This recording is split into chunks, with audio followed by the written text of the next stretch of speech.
Pembacaan Alkitab 8 Maret, bilangan 10 ayat 1 sampai bilangan 11 ayat 23. Tuhan berfirman kepada Musa, buatlah 2 nafiri dari perak.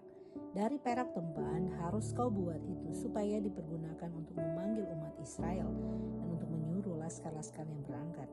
Apabila kedua nafiri itu ditiup, segenap umat itu harus berkumpul kepadamu di depan pintu kemah pertemuan. Jikalau hanya satu saja ditiup, maka para pemimpin, para kepala pasukan Israel harus berkumpul kepadamu. Apabila kamu meniup dengan tanda semboyan, maka haruslah berangkat laskar-laskar yang berkemah di sebelah timur. Apabila kamu meniup tanda semboyan kedua kalinya, maka haruslah berangkat laskar-laskar yang berkemah di sebelah selatan. Jadi tanda semboyan harus ditiup untuk menyuruh mereka berangkat.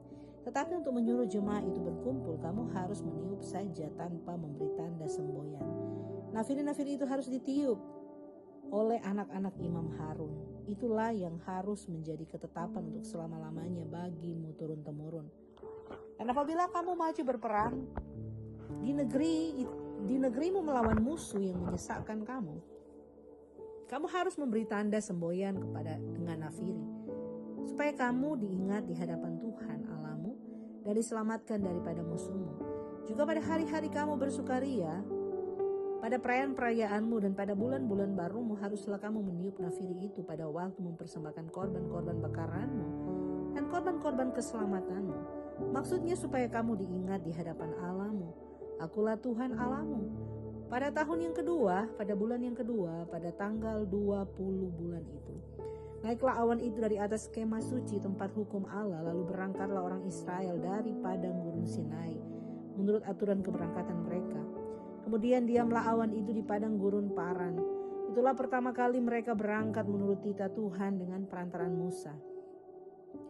Terdahulu berangkatlah laskar yang dibawa panji-panji Bani Yehuda menurut pasukan mereka. Yang mengepalai laskar itu ialah Nahason bin Aminadab. Yang mengepai laskar suku Bani Isaskar ialah Netaniel bin Suar. Yang mengepalai laskar suku Bani Sibulon ialah Eliab bin Helon. Setelah itu kemah suci dibongkar dan berangkatlah Bani Gerson dan Bani Merari yang mengangkat kemah suci itu. Kemudian berangkatlah laskar di bawah panji-panji Ruben menurut pasukan mereka. Yang mengepalai laskar itu ialah Elisur bin Shedor.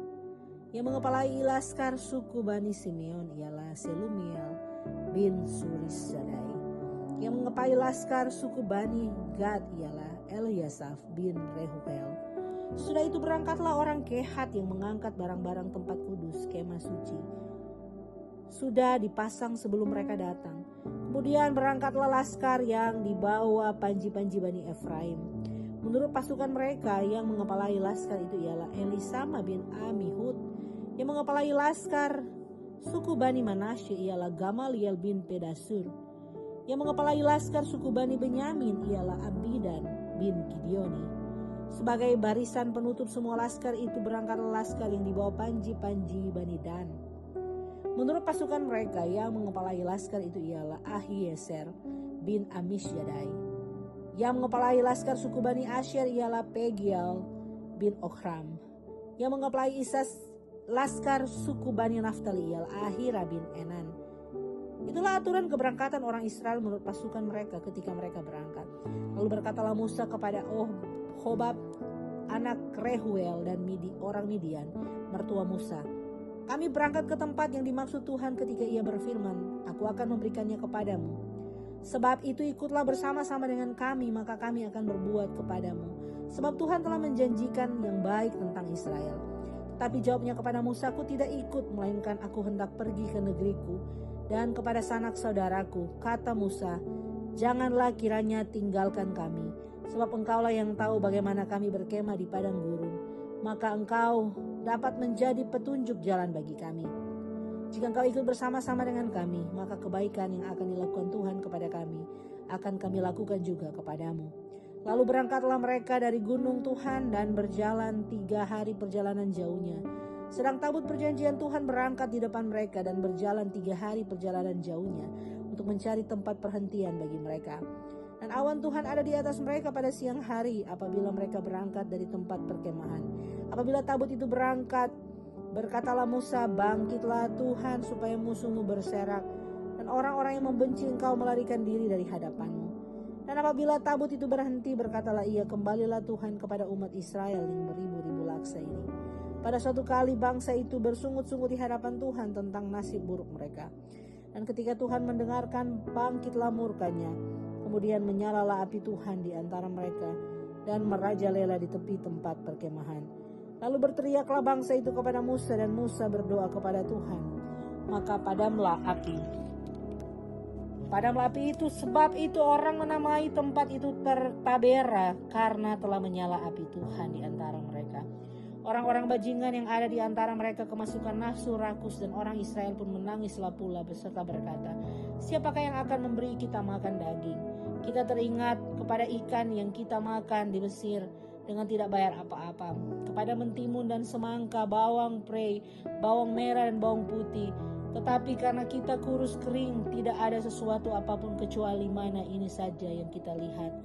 Adapun mana itu seperti ketumbar, dan kelihatannya seperti damar bedola.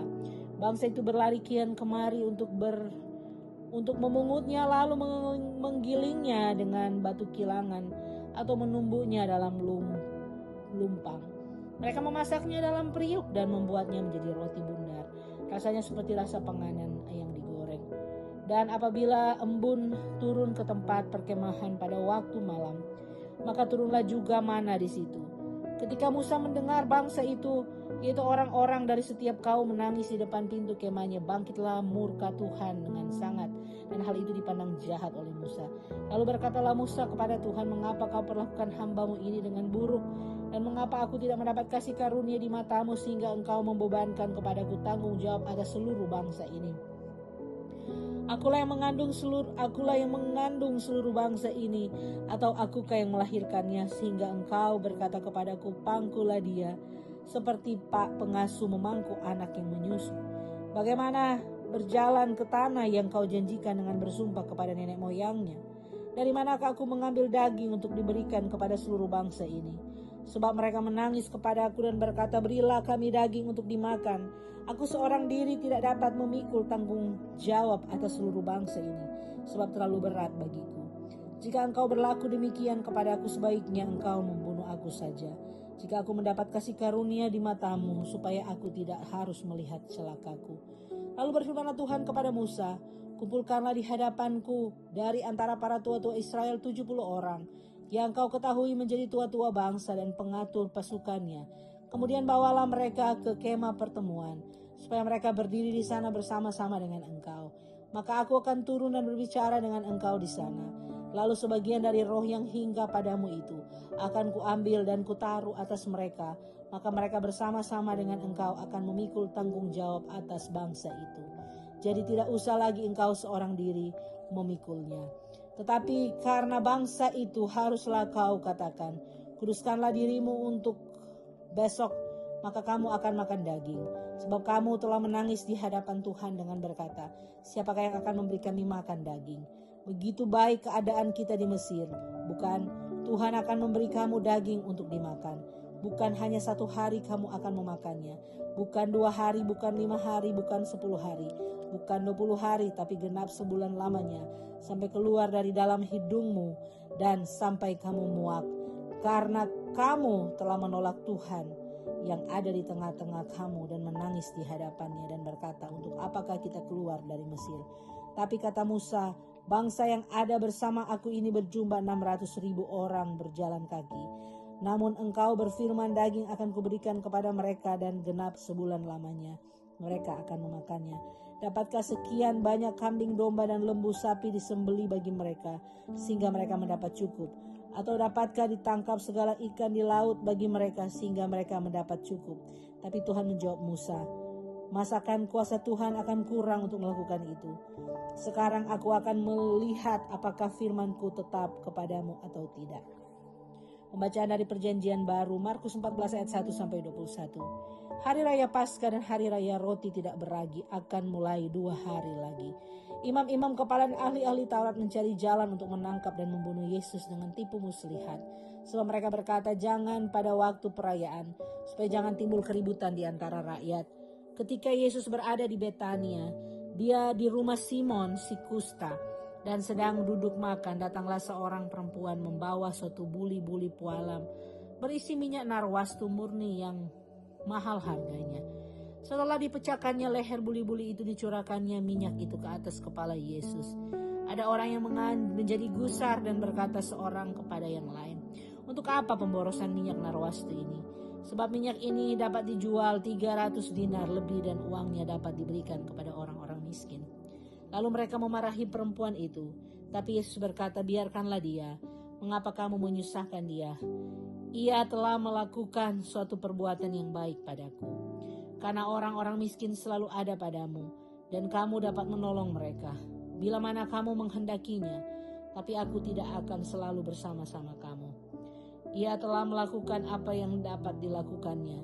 Tubuhku telah diminyakinya sebagai persiapan untuk penguburanku. Aku berkata kepadamu, sesungguhnya di mana saja Injil diberitakan di seluruh dunia, apa yang dilakukannya ini akan disebut juga untuk mengingat dia." Lalu pergilah Yudas Iskariot, salah seorang dari ke-12 murid itu, kepada imam-imam kepala dengan maksud untuk menyerahkan Yesus kepada mereka. Mereka sangat gembira waktu mendengarnya dan mereka berjanji akan memberikan uang kepadanya. Kemudian ia mencari kesempatan yang baik untuk menyerahkan Yesus.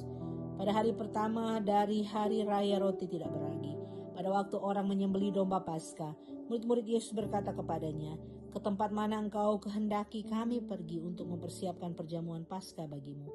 Lalu ia menyuruh 2 orang muridnya dengan pesan, "Pergilah ke kota, di sana kamu akan bertemu dengan seorang yang membawa kendi berisi air. Ikutilah dia dan katakanlah kepada pemilik rumah yang dimasukinya, 'Pesan Guru, di manakah ruangan yang disediakan bagiku untuk makan Paskah bersama-sama dengan murid-muridku?' Lalu orang itu akan menunjukkan kamu sebuah ruangan atas yang besar, yang sudah lengkap dan tersedia. Disitulah kamu harus mempersiapkan perjamuan Paskah untuk kita." Maka berangkatlah kedua murid itu, dan setibanya di kota didapati mereka semua seperti yang dikatakan Yesus kepada mereka. Lalu mereka mempersiapkan Paskah. Setelah hari malam, datanglah Yesus bersama-sama dengan ke-12 murid itu. Ketika mereka duduk di situ dan sedang makan, Yesus berkata, "Aku berkata kepadamu, sesungguhnya seorang di antara kamu akan menyerahkan aku, yaitu dia yang makan dengan aku." Maka sedihlah hati mereka, dan seorang demi seorang berkata kepadanya, "Bukan aku ya Tuhan."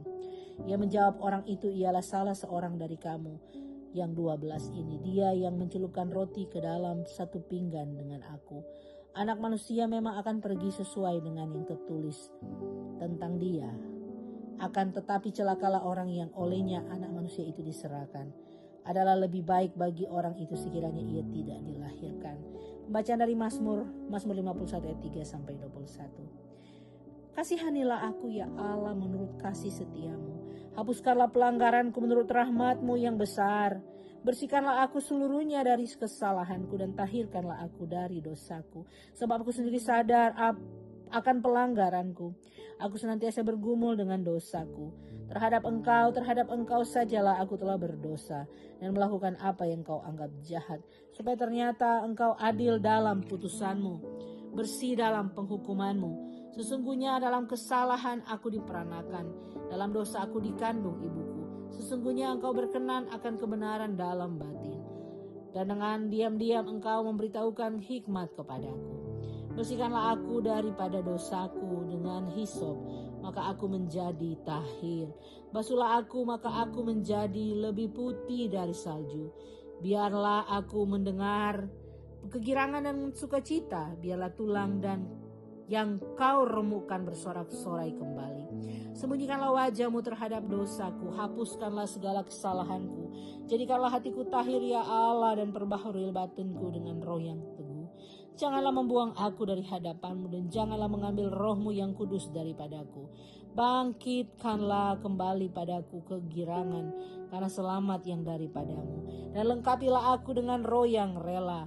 Maka aku akan mengajarkan jalanmu kepada orang-orang yang melakukan pelanggaran, supaya orang-orang berdosa berbalik kepadamu. Lepaskanlah aku dari hutang darah, ya Allah, Allah keselamatanku. Maka lidahku akan bersorak-sorai memberitahukan keadilanmu. Ya Tuhan, bukalah bibirku, supaya mulutku memberitakan puji-pujian kepadamu, sebab engkau tidak berkenan kepada korban sembelihan. Sekiranya ku persembahkan korban bakaran, engkau tidak menyukainya. Korban sembelihan kepada Allah ialah jiwa yang hancur, hati yang patah dan remuk, tidak akan kau pandang hina ya Allah. Lakukanlah kebaikan kepada Sion menurut kerelaan hatimu. Bangunkanlah tembok-tembok Yerusalem, maka engkau akan berkenan kepada korban yang benar. Korban bakaran korban yang terbakar seluruhnya, maka orang akan mengorbankan lembu jantan di atas mezbahmu. Pembacaan dari perjanjian lama dari Amsal. Hikmat hari ini, Amsal 10 ayat 31 sampai 32. Mulut orang benar mengeluarkan hikmat, tetapi lidah bercabang akan dikerat. Bibir orang benar tahu akan hal yang menyenangkan, tapi mulut orang fasik hanya tahu tipu muslihat. Demikian pembacaan Alkitab hari ini.